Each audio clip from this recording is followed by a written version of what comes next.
Lagos City, good morning. Do not adjust your dial. Ayo's voice didn't get really deep. It's Rotus, it's Smooth 98.1 FM, it's Business Express, it's 6:40 a.m. It's Bolarinwa, one third of the horsemen. Bolarinwa, good morning to you, sir. Good morning, Lagos. Good Welcome. morning, Rotus. Yes. Lagos, apologies for yesterday, but Back we're from back. your long. Yes, long vacation. We're here now. We're ready. And as usual, remember, you can send in your messages 0809 444 0981. Let me know what's going on in your part of the economy and what's going on. All right. Well, we'll have a lot to talk about. Oh, of course, we're streaming live on YouTube, YouTube.com/Smooth91 FM. Also, Twitter, send your tweets at Smooth91 FM. Let's go. Bolarinwa, it's a new week. Every new week in the new month, the federal government has the federal government savings bond. But today, in addition to telling people that they can invest in the federal government savings bond and everything we do every time, there's also something else we need to point out about the bond, about the 2-year and the 3-year bond. Yeah. So let's get into it, shall we? Yeah. All right. So it's the same thing now. Minimum of 5,000 naira. A maximum of 50 million. Yes, for the big boys and girls out there. Yes, indeed. But the interest rates, Bolarinwa, for the 2-year and the 3-year, we need to point something out to people. Let's discuss this. Okay, for the interest rate, you have 9.09% and 10.09%, 1 and 2 year respectively. 2 and 3. Oh, sorry, 2 and 3 respectively. Yeah. So I think the conversation really is looking at EV service inflation rate, which is currently at 11.6%. I know the concern is if you look at the real returns, vis-a-vis interest rates, inflation rate is negative, as it were. And then the question an investor want to ask is this a worthwhile adventure? You are holding, putting your investment in a 2-3 year tenor instrument, and from the day one you can see that your real return is negative. But again, you also want to factor in the fact that this is you enjoy tax savings on this investment. So if you add the savings from taxes, that may bring you close to the inflation rate of 11.6%. But the question then would be, what are the alternative instruments? I think this speaks to the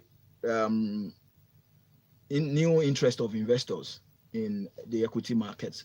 You see some people now taking position in the equities market. I haven't seen the downward trend in rates in the fixed income instruments, which has been the attraction for investor over a couple of years, since especially this year that we've seen a downward trend in the stock market. But I think for investors who would look for real returns that can also take the corresponding risk, they would rather go for the stock market, invest in blue chip stocks, especially at this time that most of those stocks have taken serious hits. Their prices are down below their intrinsic value. The earnings season is around the corner, so you tend to see a lot of investors take position in stocks, like especially the first tier banking sector stocks.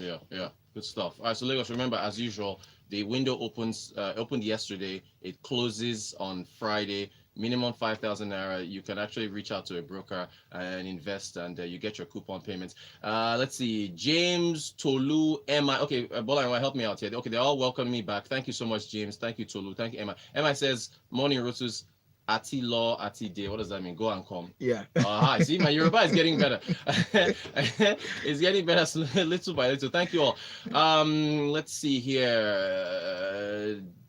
Dapomola Banjo says, hello, Rotus. Can you talk about the new TIN, the new TIN requirement for all bank account holders? That may ruffle us early 2020. I think that's part of the new finance bill, where they are now going through the banks. It makes sense in order to try and get people, almost like the BVN thing, but they are requiring us to have TIN numbers, tax identification numbers, in order for the government is just, this is another way that they're using bank accounts to tying everything people. together. Tying everything together. Which is really what's supposed to be. If a person is banked, you have a BVN, I think it shouldn't be difficult for the government to have the full data of such person, the earnings, what the person is doing, the earning bracket and all of those things.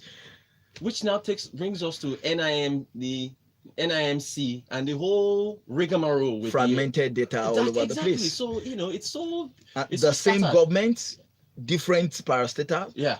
Having different data on individuals, and the question is, can't we have a consolidated pot? Exactly. So that you can then look at the data and take strategic decision, make strategic move as against what we have. You have the BVN, you have your national identification number, and all over the place. And then people wonder why Nigeria has such high personnel costs and why recurrent expenditure is so high. Didn't the president say he was going to fold up all these agencies when he came into office? He said he was going to fold them. And if you have a consolidated data, it will even help the banking sector as a whole, because and also target people easier. Exactly. You already know the people that are within the market where you operate. Right. So you can have targeted marketing information towards the different people. Exactly, as against you only focusing on the banks. As it is, the BVN is for the banks. NIM, I want to believe, goes beyond the banks to the unbanked. So if you have a data that captures across board, if the BVN number and the NIN number are the same, it means that for people who probably wants to travel out, they are compelled to have the number. Just with the new position of the customs, the immigration body, you need your NIM number before you can renew your passport. So it means if you have those information already from the passport side, even if you don't have a bank account, those information are available to the banks. They can reach out. So we then have people brought in from the informal sector into the formal sector, and the government can have a holistic view of, it then ties into the sensor. So it's a whole lot of web that you need to look at, which covers all aspects of the economy eventually. This is why you should run for office. You see that? Why is this thing so hard for them? Anyway, let's move on. Thank you for that message, Dakpo. Shall we now talk about this World Bank report? I talked about this on the marketplace. You guys can tune into the marketplace every afternoon at 5 p.m. on Mondays. We also talk about the economy there. Nigeria will have 25% of the world's poor without reforms. Bolarinwa, this is from their new reports, their Nigeria Economic Update reports that they released yesterday. Well, we already surpassed India for the most people in extreme poverty. I believe it's 88 million to 77 million, even though India has 5 times as many people as Nigeria does. What are your thoughts? They also listed a number of things that need to be done in order for people to be lifted out of poverty. What do you think about the report? Yeah, I think their justification is clear. The economic growth rates for 2020 and 2021 is pegged at 2.1% for both years, and we have a population growth rate of 2.6. Right. So if the economy continues at this rate, continues to grow at this rate, and population growth rate also continues at this level, what it implies is that we will be having people while the economy is not the unemployment rate that we have. Unemployment plus underemployment rate is around 50%. Right. So if you have that level of number, and you have your economy growing slower than your population growth rate, it means that the unemployment rate will outpace the growth rate of the economy. So it means that you have more people within the class of that will be living below the poverty line. Right. So it means that we are unlikely going to find ourselves out of this challenge that we have within the next 5-10 years. With this current growth rate. And they are saying that if we continue at this rate, Nigeria would have 25% of the world's population poor without reforms, and they highlighted the reforms. Yeah. Number one is to increase domestic revenue, which talks about taxes. Yes. Remove trade restrictions, and also improve the predictability of economic policy. These are, for me, two of these points here are critical. Yeah. Remove trade restrictions, improve predictability of economic policy. The truth is, investment, FDI, foreign direct investment, will not come into a market where you cannot predict what policy the government will make within the next 1, 2, 3 years. Exactly. And because investment will, the first thing for any investor is certainty that you can even take out your principal. There's safety for your principal before you can even talk about returns on the investment you're making. Yeah. In an environment where you can't predict the economic leaning of the government, it's going to be difficult. Right. Because if you are making a foreign direct investment in an economy, what it implies is you are taking a long-term view in that economy. Yeah. But in an economy of uncertainty, what would typically happen is you make your investment call today based on the realities in the market. 2, 3 years down the line, the market situation will change and you find yourself in a difficult situation to even navigate the business to the point of even preserving your principal.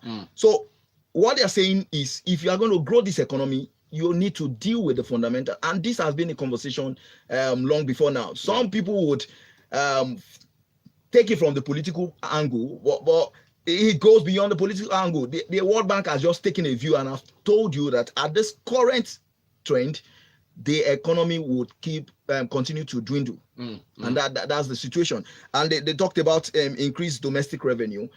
The truth is, the rhetorics around diversifying the government revenue has been forever. And when this government came into power, what they said to us was that they were going to do that. This is the 5th year into this administration, and we are still largely dependent on good old oil. Exactly, for both government revenue and also our foreign exchange earnings. It means that we are still largely exposed to exogenous factors. If there's a major development in the oil market, Nigeria will be back to a bad economy. No, wow. All right, Bolarinwa, thank you so much. Solid analysis there. Modupe, welcome back. Rotus, thank you, Modupe. Some people missed you. I missed you guys too. I guess the idea behind these reduced rates is to discourage local investors while still attracting foreign portfolio investment. Did you see the disparity between OMO rates and the NTB? OMO and foreign investors are still enjoying 13-point-something%. Meanwhile, T-bills were at 8 or 7%. Thank you for that, Modupe. Yinka said, and he's back. Oh, hey, my man, Yinka. Anyway, to the tin issues, I know Yinka is going to fire a rocket at the government as he always does. I guessed it. The government is just whack, crude, and lazy. I trust Yinka. I've had my tin since as far back as 2011. I decided to log into the LIRS site, that's the Lagos Internal Revenue Service, to see what's there. Guess what? My tax history was updated only up until 2013. Now they've come to say that we must all have it. So now they say if you have your tin, log in and they'll send you an OTP, bro. So I'm still waiting for the OTP since 10 a.m. yesterday. If they're not ready, please don't stress us. That's what Yinka. Yinka, I trust you always. MI, database. We have personal information with banks, with hospitals, with telcos, with PHCN. But every time government calls for citizens to come for data gathering, why not just harmonize the current pool? Exactly what Bolarinwa was saying. Thank you for that, MI. This is from Ahmed. Hi, can you repeat the time you talk about the economy on Fridays? It's the same time every day, Monday to Friday, 6:40 to 7 a.m. Ahmed. But Fridays, it is technology. We talk about technology on Fridays, Tech Fridays. Let's see. Pastor Oluwatade is going on a little bit of a tribal slant here. Well, I don't think I can read this message, but Pastor Oluwatade, thank you for your message. Really appreciate it. All right, let's see now. Where are we moving to here? Bola, shall we discuss the 29 billion that President Buhari is asking for? Guardian here is talking about how it can shoot up our debt service numbers. Everybody's talking about the same thing here. What are your thoughts? I mean, the thing is, why the debt is high already? Yeah. And we want to take more. We want to take more. This is like ×2 of our full debt portfolio. Yeah. But we need the money. I mean, what are we going to do? Right? Is it that you raise revenue, you cut spending, or you borrow more? And you just finished talking about raising revenue just now. So Rotus, what do we do? The reality is you can raise revenue without borrowing. The truth is, we spend a lot of our revenue on recurrent expenditure. Yes. So you are borrowing this much, and I can tell you that a huge chunk of it will find itself in recurrent expenditure. Yeah. While this implies that your current earning capacity is not going to increase as much as the new debt that you are taking. Okay. The expectation is when you increase your debt level, if you actually deploy it into productive assets, it would boost your ability to both generate more revenue and also put you in a position to service the debt. But the conversation on and the concern that Nigerians have around this plan to increase our debt level is that we are not going to deploy even up to 50% of this money in capital expenditure that can put us in a position to generate revenue. Right. You and I were discussing downstairs. Debt servicing, the budgeted debt servicing for this year is around 870 billion. Right. So what that implies is, if you look at it vis-a-vis the VAT, 9-month VAT that we collected for this year, it came to also around 876 billion. Incredible. So if we were to take this amount of debt, it's the same thing. Yeah. So it means that the VAT that you and I paid went into debt servicing. Incredible. Without really adding any value to the country. And a huge chunk of the money that came in from the loan that we are servicing went into salary payment, people traveling all over the place without anything to show for it. So you now want to increase the debt stock by another about $30 billion. Right. I'm not sure this is the way to go. The truth is, put policy in place, create an enabling environment for businesses to thrive. Yeah. Put in policy that will ensure that private sectors will show interest in government, in social infrastructure. Yeah. That they will then go ahead to do a PPP arrangement with the government, public-private partnership arrangement, and make investment in those projects, which will in turn eventually earn revenue for the government and also create an enabling environment conducive for businesses to thrive, as against raising funds that would eventually not be deployed accordingly. And even when they are deployed, they are not going to be productive, as it were. So creating a difficult future for you and I. Exactly. Because the truth is, the people that are going to be making this decision will soon be out of government, and a lot of them would soon go into retirement. I get you. We'll have to see if they approve this one. Let's see. Welcome back, Rotus from Olubenga. Thank you, Olubenga. Paula is asking, Rotus, please, what is this about the Kenyan bond? Are we good to go with that, or can we call it joint? I'm not sure what you're referring to, Kenyan bond, Paula. I'll look that up and I'll address that tomorrow.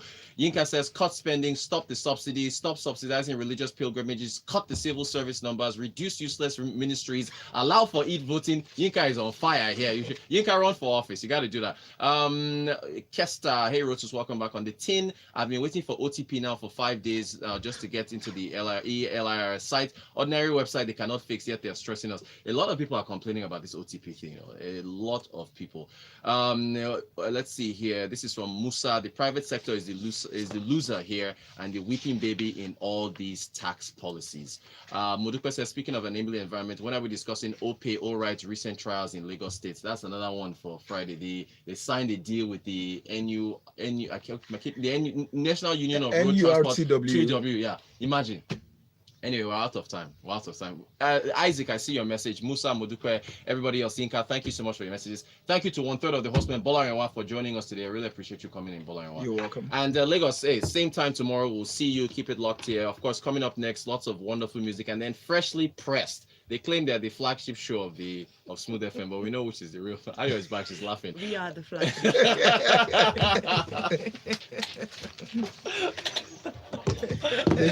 flagship.